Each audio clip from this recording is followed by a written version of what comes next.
Quelles sont les meilleures alternatives au sucre blanc? C'est une question que vous me posez régulièrement. C'est vrai qu'il y a de plus en plus de substituts au sucre et du coup on ne sait plus trop lequel choisir. Et bien dans cette vidéo je vous dis tout sur les meilleurs substituts de sucre, les quantités à respecter et comment les utiliser. Avant cela je vous invite à vous abonner à cette chaîne, donc pensez à cliquer sur le bouton s'abonner juste en dessous de cet écran et à activer la petite cloche qui vous permettra de recevoir une notification à chaque fois que je poste une nouvelle vidéo.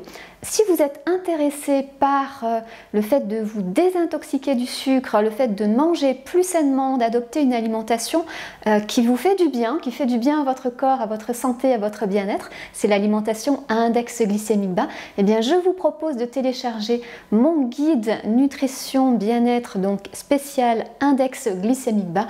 Vous y trouverez une semaine de menus à index glycémique bas et des recettes saines et gourmandes. Et pour l'obtenir, eh bien c'est très simple. Regardez dans la description de cette vidéo, vous trouverez le lien de téléchargement en un clic. Profitez-en, c'est totalement gratuit. Alors, quelles sont les meilleures alternatives au sucre? Tout d'abord, j'aimerais vous dire que vous n'avez pas à supprimer à 100% le sucre. Le sucre fait partie de la notion de plaisir, on a besoin de se faire plaisir en mangeant et si vous supprimez à 100% tous les produits sucrés, tous les goûts sucrés, vous risquez d'avoir des envies de manger, d'avoir des compulsions pour le sucre et c'est pas le but de créer des frustrations et des compulsions qui vont vous faire craquer. Donc après, il faut bien choisir bien sûr ces sucres, je vous dis pas de manger du sucre blanc, de continuer à manger du sucre blanc, mais vous n'avez pas à supprimer à 100% le sucre. Le tout est de bien choisir vos sucres et puis d'en consommer de façon raisonnable. Alors qu'est-ce que c'est en consommer de façon raisonnable? Eh bien, les recommandations actuelles, les recommandations de l'OMS, de l'Organisation mondiale de la santé, c'est de ne pas dépasser 25 grammes de sucre ajouté par jour. Alors qu'est-ce que ça comprend ces 25 grammes? Ça comprend le sucre que vous ajoutez vous-même, le sucre blanc, le sucre en morceaux, donc là qu'on va substituer par d'autres sucres, mais aussi les produits déjà sucrés du commerce, quand vous consommez une boisson sucrée, quand vous mangez une glace, quand vous mangez des biscuits sucrés, il y a cet apport en sucre. Et puis ça comprend également le sucre présent dans les jus de fruits, même sans sucre ajouté. Quand vous buvez un jus d'orange, un jus de pomme, un jus d'ananas, même sans sucre ajouté. Pourquoi est-ce que ça comprend ces sucres-là? Parce que ce sont des formes de sucre liquide qui ont quand même un impact différent dans votre organisme que quand vous mangez les fruits à croquer. Donc attention surtout aux jus de fruits, même sans sucre ajouté. Donc ça, c'était pour l'histoire de la quantité. Maintenant, quel est le meilleur substitut au sucre? Eh bien, je vous dirais qu'il n'y en a pas. Il n'y a pas de meilleur substitut au sucre. La meilleure façon, c'est de ne pas en mettre du tout. Bon, je vous ai dit que vous n'aviez pas à supprimer complètement le sucre, mais parfois, quand cela est possible, essayez de ne rien mettre du tout. Par exemple, quand vous prenez une boisson, un thé, une infusion, essayez de supprimer complètement le sucre ajouté, de ne pas systématiquement remplacer dans les boissons chaudes le sucre blanc par un autre substitut de sucre. Pourquoi? Parce que sinon vous allez entretenir ce besoin de sucre. Le sucre appelle le sucre et plus vous mangerez sucré, même s'il s'agit d'un faux sucre, vous aurez quand même envie de continuer à manger des choses sucrées, à boire des boissons sucrées. Donc dès que cela est possible, ne mettez rien s'il vous plaît. Vous pouvez par contre choisir des infusions aromatisées aux fruits rouges, au citron, à la cannelle ou mettre à infuser un bâton de cannelle avec votre infusion pour avoir ce petit goût, cette saveur légèrement sucrée pour pas que ce soit amer, mais évitez d'ajouter du sucre, quel qu'il soit. Dans les laitages, par exemple les yaourts, les fromages blancs, les petits suisses, les faisselles, là c'est peut-être aussi possible de ne pas mettre de sucre du tout. Alors si vous trouvez ça un petit peu acide, eh bien pensez à ajouter une cuillère à café de cannelle en poudre. Ça peut ajouter une petite saveur douce qui permet d'enlever l'acidité du laitage. Vous pouvez également consommer ce laitage avec des morceaux de fruits, au moins c'est naturel. Alors vous allez me dire oui c'est du sucre, c'est pas vraiment que du sucre, dans les fruits vous avez du sucre, mais vous avez aussi des fibres, vous avez des minéraux, des vitamines. Ce n'est pas le même impact que quand vous ajoutez une autre forme de sucre. Donc pensez aux fruits frais à couper en petits morceaux et à ajouter donc dans vos laitages. Pensez aux compotes sans sucre ajouté qui permettent aussi de ne pas ajouter de sucre et puis de consommer voilà, votre laitage avec une compote. C'est quand même plus naturel, moins de sucre ajouté, voire pas du tout. Donc ça, c'est une bonne alternative. Alors ensuite, comment remplacer le sucre dans les biscuits, dans les gâteaux? Là, bien sûr, si vous supprimez complètement le sucre, ce ne sera plus du tout quelque chose de gourmand. Donc je pense qu'il faut quand même un apport en sucre. Alors quel est le meilleur substitut de sucre à ce moment-là? Eh bien, il y a plein de sucres, enfin de matières sucrantes qui existent maintenant sur le marché. Moi, je vais vous dire un petit peu lesquelles je préfère utiliser en sachant qu'aucun n'est vraiment parfait. Il faut vraiment avoir ça en tête. Aucun sucre n'est vraiment parfait, même ceux qui ont un index glycémique bas. Alors, moi, mes chouchous, ce que j'aime vraiment utiliser, c'est tout d'abord les plus naturels. Par exemple, le miel d'acacia. Le miel d'acacia, c'est quelque chose qu'on va récolter, il n'y a pas de transformation, donc c'est entièrement naturel et ça, je trouve vraiment parfait. Et puis, vous connaissez les vertus du miel. Le miel est intéressant pour notre santé et notre bien-être, donc c'est intéressant de remplacer le sucre blanc par un miel d'acacia qui a un index glycémique bas. Alors pourquoi il n'est pas parfait ce miel? Parce que si son index glycémique est faible, c'est parce qu'il est plus riche en fructose que les autres miels.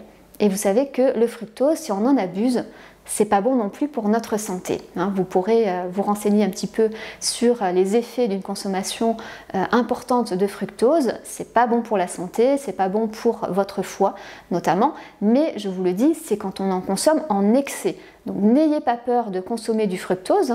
Dans le sucre blanc, vous avez déjà 50% de fructose et 50% de glucose, donc c'est composé à moitié de fructose. Donc vous consommez déjà du fructose quand vous mangez du sucre blanc. Quand vous mangez des fruits, il y a aussi cet apport en fructose. C'est vraiment l'excès qui est nocif pour la santé. Si vous en consommez en quantité raisonnable, il n'y a aucun problème. Donc le miel d'acacia, c'est oui. Vous avez aussi le sirop d'agave qui est moins naturel, c'est vrai, que le miel d'acacia, mais qui a un index glycémique bas. Il a un goût neutre, donc très intéressant en cas de préparation de pâtisserie, parce qu'il y a d'autres sucres à index glycémique bas qui n'ont pas un goût neutre, qui ont un goût un petit peu fort, qui ont une couleur un peu foncée. Ça va modifier vraiment le résultat dans vos pâtisseries. Et du coup, le sirop d'agave, c'est vraiment quelque chose d'intéressant pour cela, pour son goût neutre, pour sa saveur vraiment sucrée, sa facilité d'utilisation. Moi, ce que je vous recommande, c'est d'aller prendre plutôt un sirop d'agave vraiment bio, de qualité, parce que certains sirops d'agave, on ne sait pas trop d'où ça vient, on ne sait pas si ça a été coupé avec du sirop de glucose, donc choisissez toujours des produits de qualité. Vous avez également dans les petits nouveaux le sirop de yacon. Le sirop de yacon, c'est donc quelque chose d'assez naturel, issu donc du yacon qui est la poire de terre, on appelle ça la poire de terre. Alors pourquoi est-ce que c'est un index glycémique bas, le sirop de yacon? C'est riche en fructo-oligosaccharides. Ce sont des formes de sucre qui ont une vertu prébiotique, qui vont nourrir la flore intestinale, qui ont un très faible impact sur notre glycémie, donc très intéressant. Donc pourquoi pas utiliser le sirop de yacon avec un index glycémique vraiment très bas?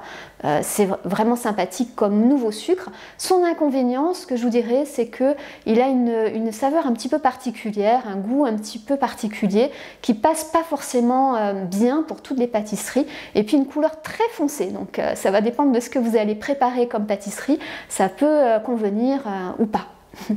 Alors, qu'est-ce qu'on a d'autre comme matière sucrante? On en a plein, je ne vais pas toutes les citer. Vous avez la stevia, bien sûr. La stevia, donc, ça fait partie de ce qu'on appelle les édulcorants intenses. L'avantage, c'est que c'est naturel. C'est naturel, par contre, quand vous l'utilisez, quand vous la choisissez sous sa forme brute. Et la stevia brute, elle a une couleur verte.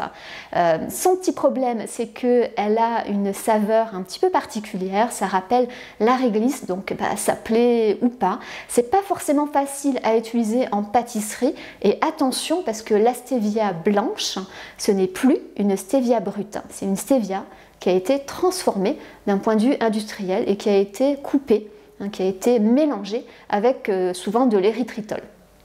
Donc pourquoi pas la stevia, mais donc à choisir sous sa forme la plus brute possible, la plus simple possible, et puis forcément c'est pas toujours adapté pour la pâtisserie. Alors on trouve aussi d'autres sucres tels que l'érythritol ou le xylitol qui sont ce qu'on appelle des polyols. Ce sont des édulcorants de masse, donc c'est pas tout à fait la même chose que la stevia qui est plutôt un édulcorant intense. Donc le xylitol, c'est donc un sucre, un faux sucre qui a la particularité d'être blanc, d'avoir un pouvoir sucrant quand même assez élevé, qui apporte moins de calories que le sucre avec un index glycémique faible. Alors après, c'est pas forcément quelque chose de très naturel, c'est pas quelque chose qu'on va récolter comme ça et puis juste déshydrater pour avoir de la poudre. C'est quelque chose d'assez transformé, donc c'est pas quelque chose que je vous recommande au quotidien, mais ça peut faire partie de la panoplie de sucres, d'alternatives au sucre que vous pouvez utiliser, surtout que c'est un sucre qui s'adapte parfaitement à la pâtisserie. Donc pensez au xylitol, ça peut être intéressant, mais de temps en temps, pas forcément systématiquement, pas dès que vous réalisez une pâtisserie à index glycémique bas. L'érythritol, donc c'est aussi un polyol, ça n'a pas du tout le même impact dans l'organisme. L'érythritol, il est absorbé complètement au niveau de l'intestin, alors que le xylitol, il n'est pas complètement absorbé. Le xylitol, il peut provoquer des troubles un petit peu gastro-intestinaux, des ballonnements, des diarrhées, des choses comme ça. L'érythritol, lui, il est complètement absorbé.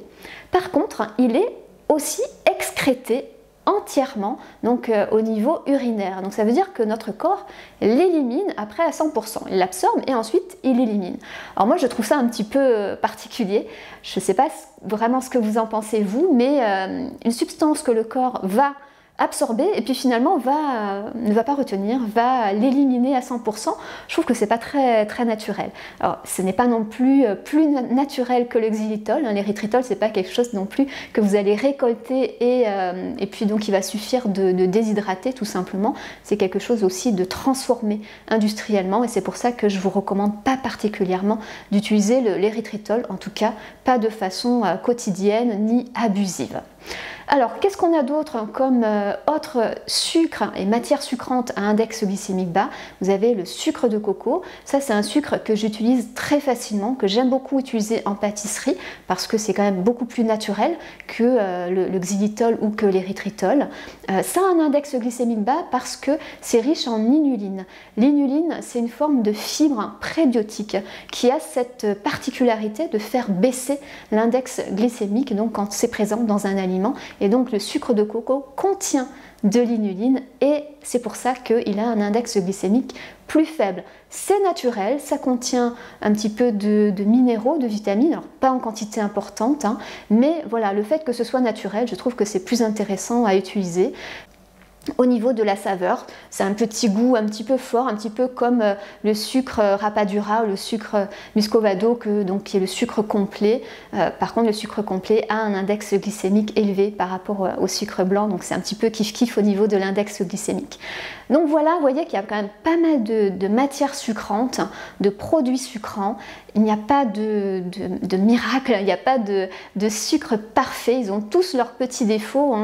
Certains sont riches en fructose, donc d'autres ne sont pas vraiment naturels, d'autres sont complètement excrétés, donc l'organisme ne le retient pas. Donc ce que j'aimerais vous dire en fait, c'est que vous devez faire attention aux quantités surtout et varier ces sucres-là. Je pense que quand on varie et quand on consomme avec modération ces sucres, il n'y a pas de problème. Donc vous pouvez utiliser du miel d'acacia, vous pouvez utiliser du sucre de coco, vous pouvez utiliser du sirop d'agave, variez-les et consommez-les en quantité raisonnable surtout. Retenez que bien sûr il faut éviter de consommer les produits sucrés quand cela est possible, ne pas supprimer complètement la saveur sucrée, notamment dans les biscuits et les pâtisseries, et puis rester raisonnable sur les quantités. Voilà pour cette vidéo, j'espère qu'elle vous sera utile. N'oubliez pas de la liker, de la partager, posez-moi vos questions en commentaire, et puis on se retrouve quant à nous la semaine prochaine pour des nouveaux conseils nutrition, minceur et mieux-être.